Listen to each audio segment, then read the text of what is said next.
काफी दिनों से मैसेज कर रहे हो कि एमएससी जूलॉजी के फाइनल ईयर के जो एग्जाम है सर वो आ गए हैं। तो मोस्ट इम्पोर्टेंट क्वेश्चंस बता दीजिए आपके पेपर के। तो देखिए, हम यहाँ पर सिलेबस को ही पूरा कवर करके फिर समझेंगे कि हमें कौन से टॉपिक्स को ज़्यादा पढ़ना है। पूरी स्ट्रेटेजी समझेंगे कि किस प्रकार से एग्जाम में क्वेश्चंस जो है वो बन करके आ रहे होते हैं। देखिए, हमारे पास में है पेपर फर्स्ट जो कि कोडिटा का पेपर है। और इसमें हमारे पास में टोटल यूनिट्स जो हैं, ठीक है, टोटल यूनिट्स वो हमारे पास में है 9।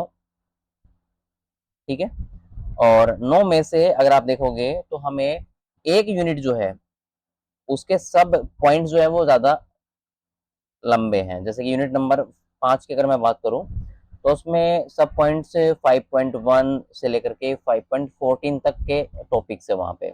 ठीक है, बाकी अगर आप देखोगे यूनिट नंबर फर्स्ट की, तो यूनिट नंबर फर्स्ट जो है वो है ओरिजिन और आउटलाइन क्लासिफिकेशन का। ओरिजिन और आउटलाइन क्लासिफिकेशन कोर डेटा के बारे में। मतलब ये है कि आपको कोर डेटा की उत्पत्ति कैसे हुई है और इनका क्लासिफिकेशन कैसे किया गया है आउटलाइन।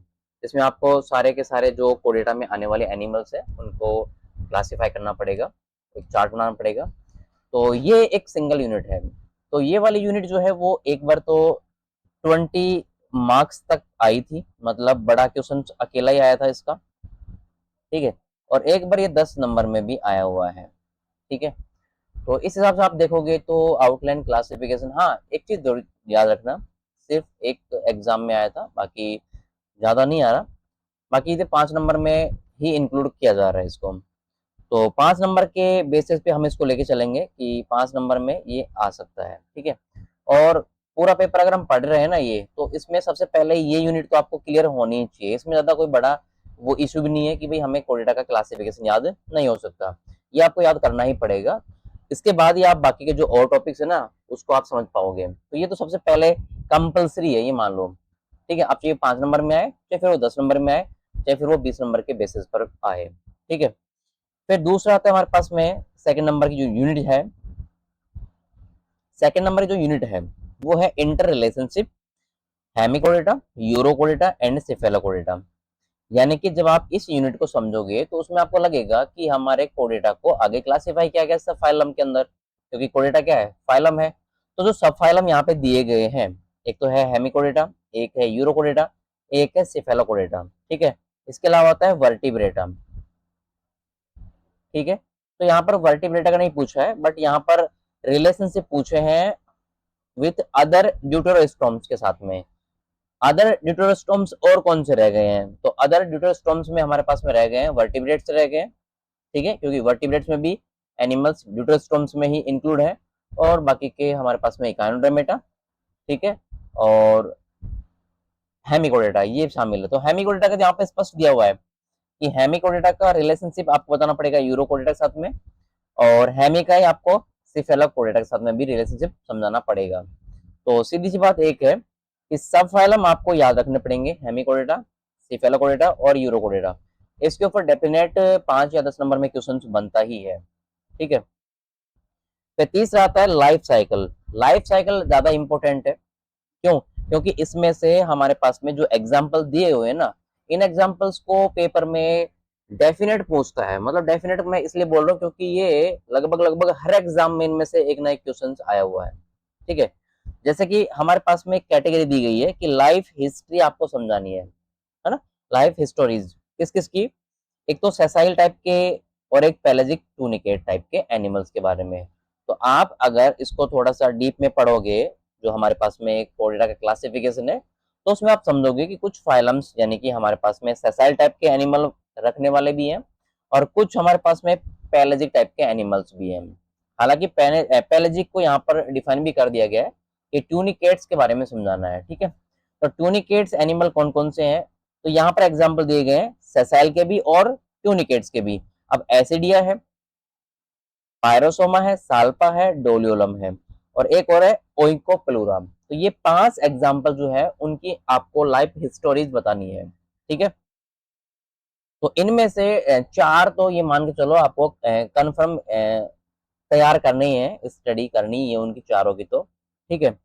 बाकी यूनिट नंबर 4 अगर आप देखोगे तो इसमें केवल नियोटोनी शामिल किया गया है, मतलब एक ऐसी प्रोसेस, ठीक है, जिसमें एक लार्वा जो हमारे पास में एनिमल होगा, ठीक है, वो लार्वा स्टेज में ही रह करके कंप्लीट अपनी जो लाइफ स्पेंड है ना वो करेगा, ठीक है।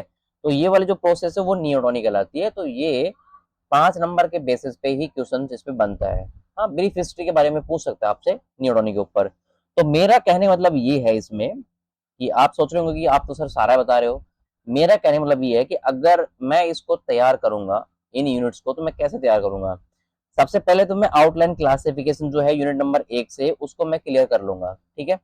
सेकंड नंबर पे मेरे को यूरोसिफेलो और हेमिकोडेटा, इनके एनिमल्स के कैरेक्टर्स मैं पता करूंगा कि इनके कैरेक्टर्स कैसे हैं, ठीक है।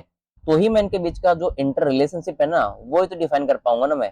तो ये इजी रहेगा, आप कंपैरिजन में याद रखोगे तो। फिर तीसरा है कि इन एनिमल्स की लाइफ हिस्ट्री को मेरे को अच्छे से याद करना ही पड़ेगा, ठीक है। अब लाइफ हिस्ट्री में मैं, हाँ, अगर प्रेफर करूं तो मैं यहाँ पर साल्पा को तो नंबर 1 देना चाहूंगा, ठीक है, पायरोसोमा का नंबर 2, फिर हमारे पास में आएगा एसिडिया और फिर डोलियनम। इन 4 को तो आपको याद रखना ही पड़ेगा, ठीक है। 4 में से भाई चारों भी पूछ लेता है कभी कभी, तो 2 अथवा में भी आते हैं कभी, और 2 उसके मेन क्वेश्चंस में भी इंक्लूड कर देता है। हालांकि जो और क्वेश्चंस इसमें ऐड होंगे वो यहाँ पर हमारे पास में यूनिट नंबर 5 है ना, ये वाली, कि origin, evolution and adaptive radiations of coordinates. तो यहाँ पर काफी सारे ऐसे टॉपिक्स हैं, ये पॉइंट्स हैं जो इंक्लूड होते हैं ब्रीफ हिस्ट्री वाले ही पॉइंट्स के अंदर। तो इनमें से भी काफी सारे पॉइंट्स की ब्रीफ हिस्ट्री पूछ लेता है पेपर में। तो मैं यहाँ पर इनके जो है वो यहाँ पे टिक कर देता हूँ जो मोस्ट इंपोर्टेंट रहने वाले हैं।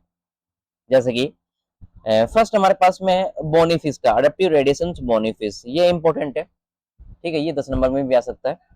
इसके अलावा हमारे पास में है कि जो ओरिजिन इवोल्यूशन ऑफ बर्ड का है, और ये फ्लाइट एडेप्टेशन का है इसके बारे में, और इवोल्यूशन ऑफ मैन इसके बारे में भी।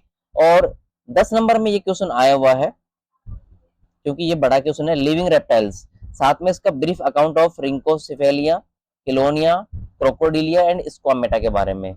और एक और है जो इसी का ही है, ओरिजिन, इवोल्यूशन एंड रेप्टाइल्स, इसका आपको क्लासिफिकेशन करना है याद, आउटलाइन क्लासिफिकेशन ऑफ रेप्टाइल्स का, ये आपको याद रखना है, ठीक है।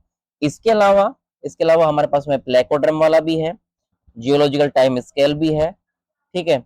और एक हमारे पास में है जो ये रहा हमारे पास में primitive mammals, Prototheria and Metatheria, ठीक है, इसके बारे में भी आपको याद रखना है। इसके अलावा यूनिट नंबर 6 में आप जाओगे तो यूनिट नंबर 6 जो है वो है ऑर्गेनोजेनेसिस की, राइट, मतलब अंगों के निर्माण से संबंधित, अंग कैसे फॉर्म होते हैं।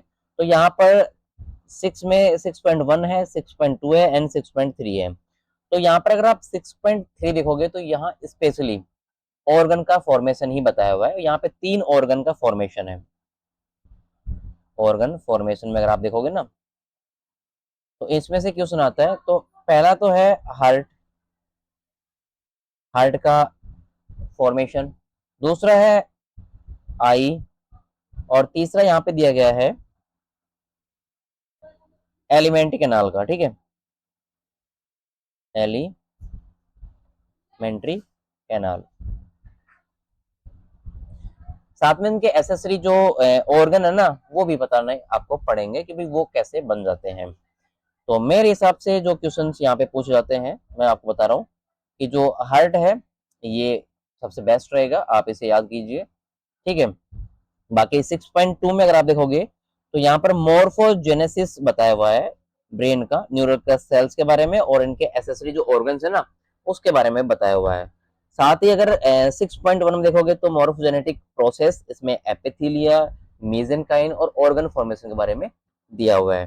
तो न्यूरल क्रस्ट सेल्स के बारे में, ठीक है, और जो यहाँ पर मेसेनकाइम है इसके बारे में, ये आपको और याद रखना पड़ेगा 6 वाली यूनिट के अंदर, ठीक है। बाकी 7 में जो इंपॉर्टेंट है, जो 5-5 नंबर के बेसिस पे आ सकते हैं पेपर में, तो वो ये है हमारे पास में। सबसे पहले है कि जो क्लेडोइक एग है, एवोल्यूशन ऑफ क्लेडोइक एग, ये एज इट इज आपको मिल सकता है, ठीक है, 5 नंबर के बेसिस पे। इसकी आपको स्ट्रक्चर समझानी है और साथ में इसके फिजियोलॉजिकल कैरेक्टरिस्टिक्स समझाने हैं, ठीक है, क्लेडोइक एग के फिजियोलॉजी और कैरेक्टरिस्टिक्स। इसके अलावा है 7.2 में से, तो 7.2 जो है उसमें आएगा एक्स्ट्रा एम्ब्रियोनिक मेम्ब्रेन, ये आपको याद रख लेना है, ठीक है, एमनियन, कोरियन, एलेंटोइस और यॉर्क सैक, ठीक है, इनका फॉर्मेशन और इनके फंक्शंस आपको याद रखने हैं, क्योंकि यहाँ पर दिया गया डेवलपमेंट एंड फिजियोलॉजी, तो ज्यादा बड़ा नहीं है, ये बहुत इजी है, आप याद रख सकते हो। और तीसरा दिया गया है इवोल्यूशन ऑफ विविपेरिटी, तो ये evolution of viviparity as it is आपको 5 या 10 नंबर में देखने को मिल सकता है, ठीक है, तो ये भी इंपॉर्टेंट है।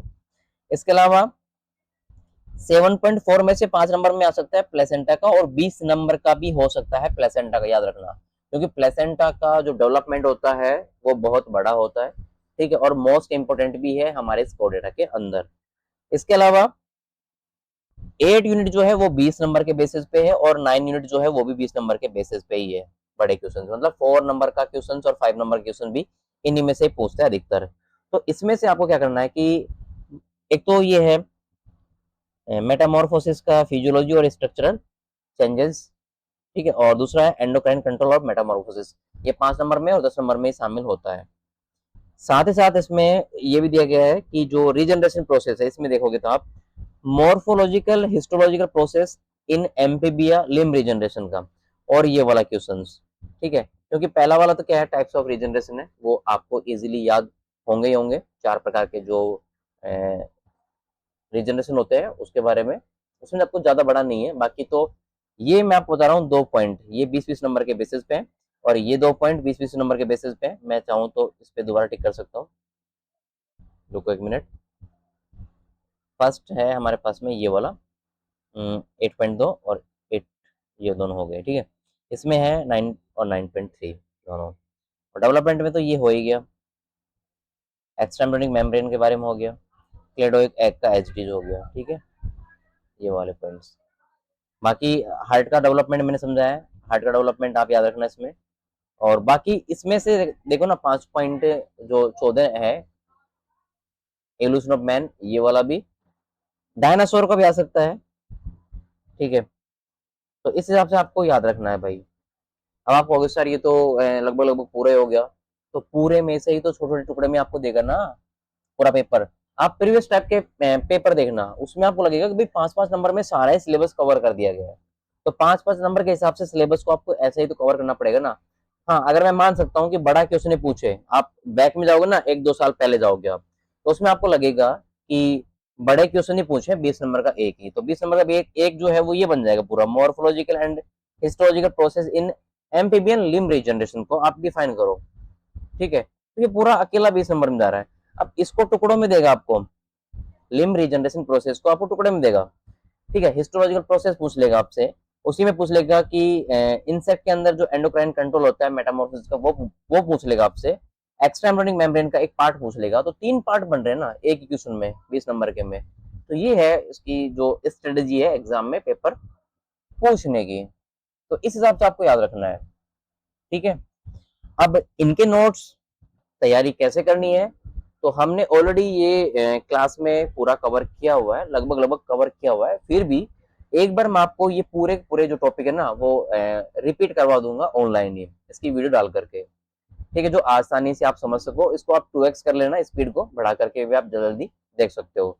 मैं ऑलरेडी वैसे भी स्पीड से ही यहाँ पे डिस्कस कर रहा हूँ आपके सामने, तो ऐसा कोई वो भी नहीं है कि आप पूरे 2 पे ही फॉरवर्ड करके देखो, 1.5 तक कर सकते हो आप लास्ट, ठीक है। बाकी नोट्स वगैरह जो है वो आपको प्रॉपर टेलीग्राम पे मिल जाएंगे, या फिर आप हमें व्हाट्सएप पे मैसेज कर सकते हो।